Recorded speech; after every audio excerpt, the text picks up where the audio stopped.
Dot का के channel में आपका स्वागत है। आज हम गीक फॉर गीक्स का problem of the day solve करेंगे। प्रॉब्लम का नाम है ways to express as sum of consecutives. तो प्रॉब्लम समझ लेते हैं पहले। तो हम इसमें एक इंटीजर एन दिया है, एक नंबर दिया है एन, ठीक है। हमें क्या करना है, हमें इसमें फाइंड करना है ऐसे कितने तरीके हैं इस एन को हम दो या दो से ज़्यादा कंसेक्यूटिव नंबर्स के सम के फॉर्म में लिख सकते हैं। मतलब ये थोड़ा कंफ्यूजिंग लग रहा है, एग्जाम्पल देखते हैं ज़्यादा अच्छा समझ में आएगा। देखो एन इक्वल्स टू 15 दिया है, मतलब ऐसे कितने तरीके हैं कि हम दो या दो से ज़्यादा कंसेक्यूटिव नेचुरल नंबर्स को सम करें तो हमें 15 मिल जाए। इसने बोला कि तीन है, कौन कौन से तीन है देखते हैं। इसने बोला कि 1 2 3 4 5 इन सबको सम करो तो 15 मिल जाएगा। ये एक तरीका हो गया। क्यों? क्योंकि देखो 1 से स्टार्ट किया है और सब कंसेक्यूटिव है, ठीक है, कंसेक्यूटिव है सब, और सम 15 मिल गया। फिर दूसरा तरीका क्या है, बोला कि 4 5 6 इसको सम करो तो 15 मिल जाएगा। इसमें भी देखो सब कंसेक्यूटिव है, ठीक है। और 15 इसको ये 7 से अगर 7 + 8 करो तो ये भी 15 मिल रहा है, ठीक है, और ये भी कंसेक्यूटिव है। इसमें कुछ चीज़ें ध्यान देंगे। पहला क्या कि सारे नंबर्स कंसेक्यूटिव होने चाहिए इस सीक्वेंस में। जैसे ये एक सीक्वेंस मिल गया हमें, ये दूसरा सीक्वेंस मिल गया, ये तीसरा सीक्वेंस मिल गया, ठीक है।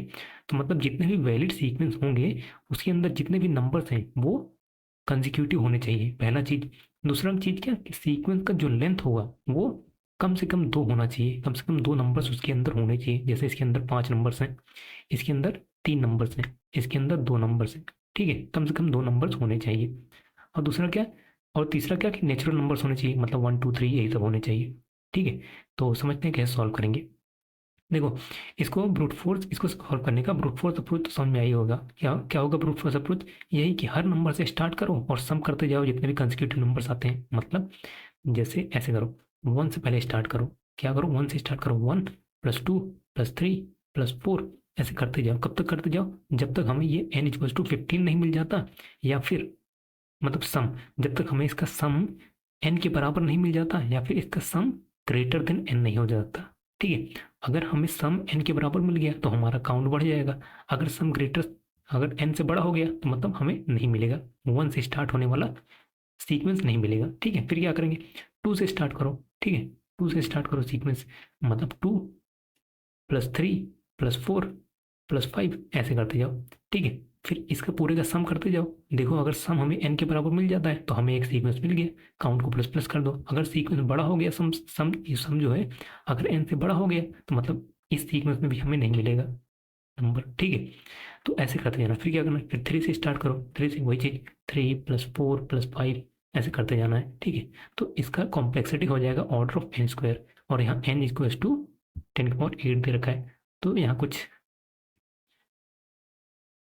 तो ऑर्डर ऑफ n² से तो होगा नहीं, ठीक है। तो बेटर अप्रोच देखना पड़ेगा। बेटर अप्रोच क्या होगा वो देखते हैं। हाँ, कि सीक्वेंस कहीं से भी स्टार्ट हो सकता है, मतलब किसी भी नेचुरल नंबर से स्टार्ट हो सकता है, 1 से स्टार्ट हो सकता है, 2 से हो सकता है, 3 से हो सकता है, ठीक है। और सीक्वेंस का लेंथ भी कुछ भी हो सकता है ना। तो इसको ही मैं अगर यहाँ पे लिखता हूँ,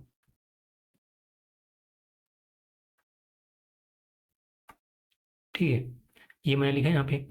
अब इसी चीज को अगर मैं जनरल फॉर्म में लिखूँ, जेनरिक में लिखूँ, मान लो हमारा स्टार्ट = x है, ठीक है, और ये हमारा जो लेंथ है, सीक्वेंस लेंथ, सीक्वेंस लेंथ मान लो k है। स्टार्ट वैल्यू क्या है, x है। सीक्वेंस लेंथ का मतलब क्या हुआ, इस सीक्वेंस के अंदर कितने नंबर्स हैं, ठीक है, मान लो k है। तो हमारा सीक्वेंस क्या होगा, हमारा सीक्वेंस क्या होगा उसको लिखते हैं। सीक्वेंस होगा यही, यहाँ से स्टार्ट होगा ना, x से स्टार्ट होगा, x प्लस, क्योंकि कंसेक्यूटिव होना चाहिए तो अगला नंबर क्या होगा, x + 1। उसका अगला नंबर क्या होगा, x + 2, क्योंकि सब कंसेक्यूटिव होने चाहिए, ठीक है। फिर x + 3, ठीक है। ऐसे हमें करते हुए जाना है, कहाँ तक जाना है, x + k - 1 तक। अब ये k - 1 तक क्यों, क्योंकि ये टोटल सीक्वेंस का लेंथ k होना चाहिए, ठीक है, तो इसीलिए x + k - 1 तक जाएगा। अब ये टोटल सम किसके बराबर होना चाहिए, ये n के बराबर होना चाहिए, तभी तो जाके ये वैलिड सीक्वेंस बनेगा। तो ये इक्वल होना चाहिए n के, ठीक है। तो अब इसको अगर सॉल्व करें, हम इसको अगर देखें, तो इसको अगर सॉल्व करें n = क्या हो जाएगा, देखो इन सब में x है, कॉमन है ना, मतलब कितने x हैं, k x हैं। तो इसको हम बाहर ले लेते हैं, k × x हमने बाहर ले लिया। अब बचा क्या, यहाँ पे 0 बचेगा, ये यहाँ पे 0 बचेगा, यहाँ पे 1 बचेगा, यहाँ पे 2 3 ऐसे करके 0 plus 1 plus 2 plus 3 plus dot dot कहाँ तक जाएगा, k-1 तक। ठीक है, तो ये हो गया सीक्वेंस। अब हमें पता है इसका इसका फॉर्मूला क्या होता है, इसका फॉर्मूला होता है k × k-1/2। ठीक है, इसको हम फिर लिख सकते हैं, कैसे लिख सकते हैं इसको, हम इसको फिर ऐसे लिख सकते हैं n = k × x plus k × k-1/2। ठीक है, ये इतने का फॉर्मूला होता है k × k-1/2, और k × x हमें यहीं से मिला था। ठीक है, तो हमें ये फॉर्मूला मिल गया है। ठीक है, ये फॉर्मूला मिल गया। अब इस फॉर्मूले का हमें करना क्या है वो समझते हैं। देखो, हमें n ऑलरेडी पता है, हमें क्वेश्चन में n दे रखा है, जो सीक्वेंस का जो सम होना चाहिए वो n हमें दे रखा है। और k की वैल्यूज हमें पता है, k की वैल्यूज 2 से लेके कुछ वैल्यूज तक जा सकते हैं। हम देखेंगे वो k की वैल्यू कितनी मैक्सिमम जा सकती है वो बाद में देखेंगे। k की वैल्यू मिनिमम 2 होनी चाहिए, यहाँ बोला ना, 2 नंबर्स कम से कम होनी चाहिए हमारे सीक्वेंस में। तो k की वैल्यूज भी हमें पता है, n की वैल्यू भी हमें पता है। तो हमें फाइंड क्या करना है, हमें फाइंड करना है x क्या है, स्टार्ट पॉइंट। ठीक है, अब x का फॉर्मूला लिखते हैं, उसके बाद समझते हैं x हमें बताएगा क्या। ठीक है, अगर इसको सॉल्व करोगे तो x का फॉर्मूला हो जाएगा n माइनस k-1/2। ठीक है, टोटल बाई k। इसको सॉल्व करके देख लेना, ये हमें मिलेगा x = ये मिलेगा। ठीक है, सबसे इंपॉर्टेंट चीज पूरे प्रॉब्लम का, सबसे इंपॉर्टेंट चीज ये फॉर्मूला है। ये फॉर्मूला हमें बता क्या रहा है, हमें ये बताएगा कि x के की कौन कौन सी वैल्यूज के लिए हमें x वैलिड मिल सकता है। हमें बस वही काउंट करना है। हमें क्या काउंट करना है कि k की कौन कौन सी वैल्यू या k की कितनी वैल्यूज के लिए हमें एक वैलिड x मिल रहा है, वैलिड स्टार्टिंग वैल्यू मिल रही है। x क्या है, स्टार्ट वैल्यू है ना। हमें k की कौन कौन सी वैल्यूज के लिए, कितनी वैल्यूज के लिए एक वैलिड x मिल रहा है, वही हमारा आंसर होगा। ठीक है, अब ये वैलिड x का मतलब क्या हुआ, हमें बत बोल रखा है स्टार्टिंग जो नंबर्स जो है इसमें है नेचुरल नंबर्स होने चाहिए।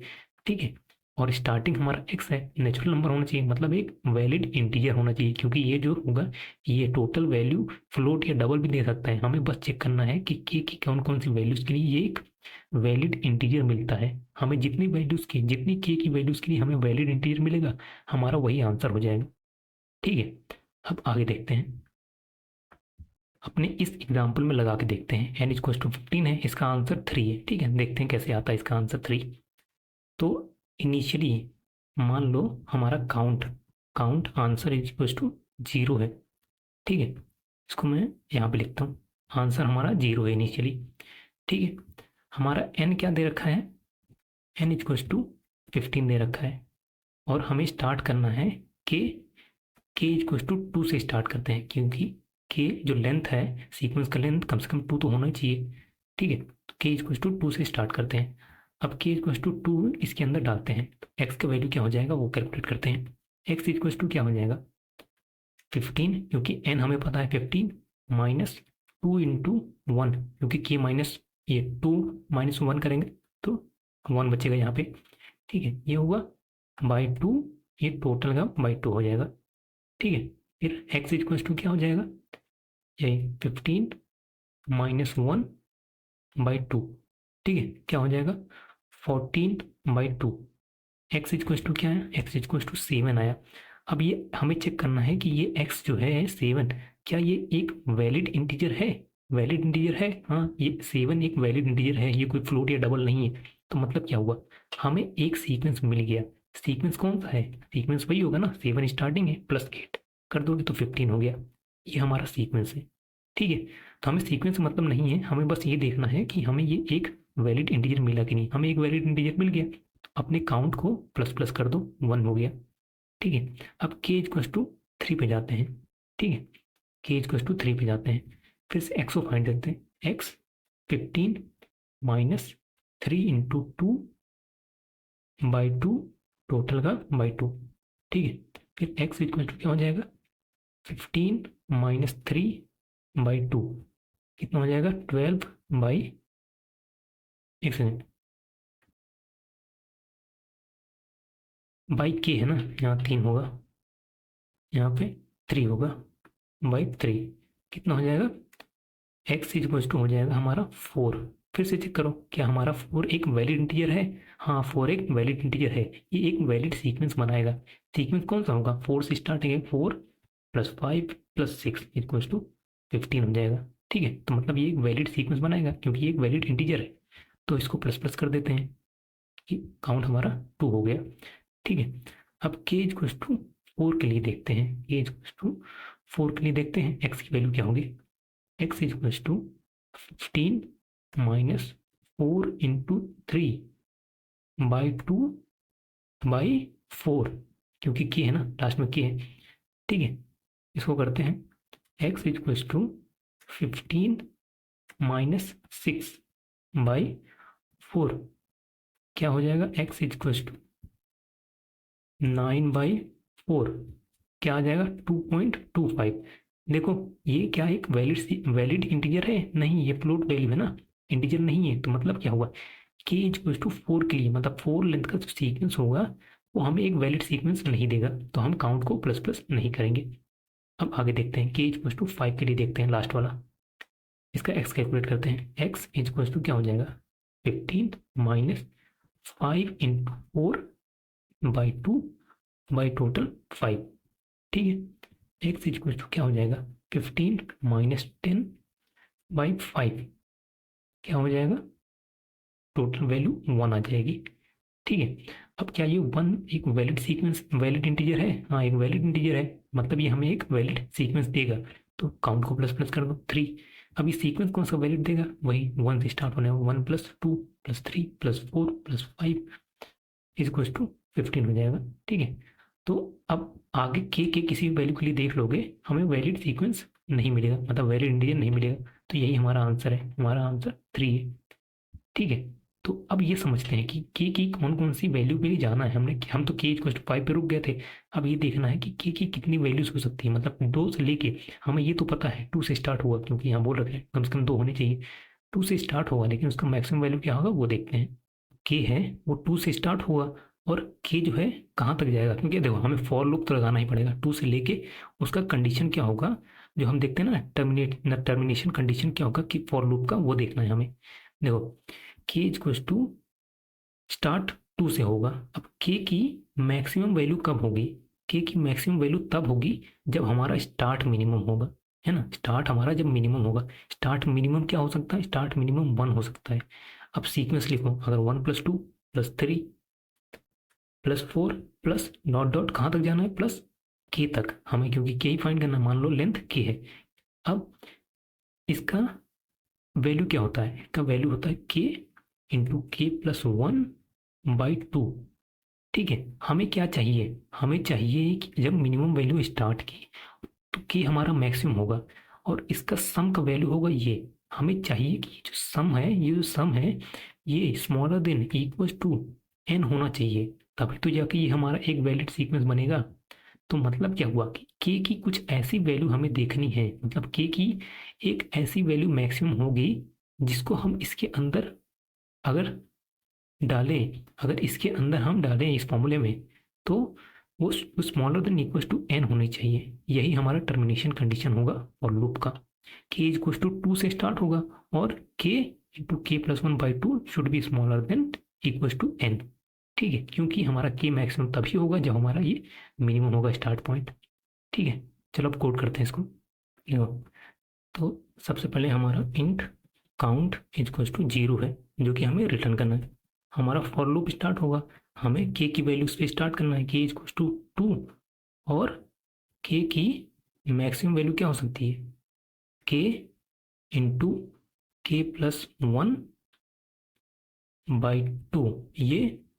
ये जो है smaller than equal to n होना चाहिए, ये हमारा कंडीशन होगा, और के प्लस प्लस। ठीक है, मतलब के की कितनी वैल्यूज के लिए हमें x वैलिड मिल रहा है, एक वैलिड इंटीजर मिल रहा है। ठीक है, अब देखो एक और चीज देखो, हमें क्या करना है, हम मैं इस फॉर्मूले को पहले यहाँ पे लिख लेता हूँ, इस फॉर्मूले को यहाँ पे लिख देता हूँ। देखो हम सबसे पहले क्या करेंगे, हम इतना जो वैल्यू होगा इसको एक टेम्प में डालेंगे, टेम्प एक टेम्परेरी वेरिएबल में डालेंगे इसकी वैल्यू। क्यों डालेंगे? क्योंकि हमें ओवरऑल देखना है कि हमें ये वैलिड इंटीजर देता है कि नहीं। अगर मान लो हम इसके जो वैल्यू आएगा ना, इसको हम चेक करेंगे कि ये के से डिविजिबल है कि नहीं, मतलब टेम्प का मॉड निकालेंगे इस के से। ठीक है, तो हमें पता चल जाएगा कि ये जो वैल्यू है ये के से डिविजिबल है कि नहीं। अगर इसका मॉड ही के से जीरो नहीं है तो हमें आगे देखना कि ये एक्स कैलकुलेट करने की जरूरत ही नहीं है। ठीक है, अगर इस टेम्प का मॉड के से जीरो आ रहा है मतलब डिविजिबल है, डिवाइड करके देन चेक करो के की वैल्यू क्या है। ठीक है, अगर डिविजिबल है ही नहीं मतलब ये वाला पार्ट, ये के वाला पार्ट डिविजिबल बाई के वाला पार्ट करने की जरूरत ही नहीं है, अगर इसका मॉड हमारा के से जीरो नहीं है तो। ठीक है, बस वही यहाँ पे करना था। Int temp is equal to n minus k into k minus one by two. ठीक है, ये यही फॉर्मूला है यहाँ पे जो लिखा है ये। अब हमें देखना है कि ये जो टेम्प था ये इसका मॉड है कि नहीं, मतलब के का मॉड जीरो आ रहा है कि नहीं। अगर हमारा ये जो टेम्प है मॉड के इक्वल्स टू जीरो है तभी आगे देखो, नहीं तो देखने की जरूरत नहीं है। आगे के की वैल्यू नेक्स्ट के की वैल्यू पे चले जाओ। ठीक है, अगर के से डिविजिबल है ही नहीं तो। अगर डिविजिबल है तो हमें बस देखना है इसकी वैल्यू कहीं जीरो तो नहीं है, बस उसके लिए ही हम कैलकुलेट कर रहे हैं बाई के कर दो। ठीक है, बस चेक कर लो कि अगर के की वैल्यू ग्रेटर देन जीरो है, हम ये चेक कर रहे हैं। अब हम के इज टू ग्रेट ये x is two x greater than zero क्यों चेक कर रहे हैं? कि इसने बोल रखा है कि नंबर जो है नेचुरल नंबर्स होने चाहिए ना, तो वन से स्टार्ट होने वाले चाहिए, तो ग्रेटर देन जीरो होना चाहिए। तो इसीलिए अगर ग्रेटर देन जीरो है तो काउंट प्लस प्लस। ठीक है, एट द एंड रिटर्न करो यही काउंट को, रन करते हैं, सबमिट करते हैं। सबमिट भी हो गया। तो वीडियो को देखने के लिए आपका बहुत बहुत धन्यवाद और चैनल को सब्सक्राइब जरूर कर लें। Thank you so much.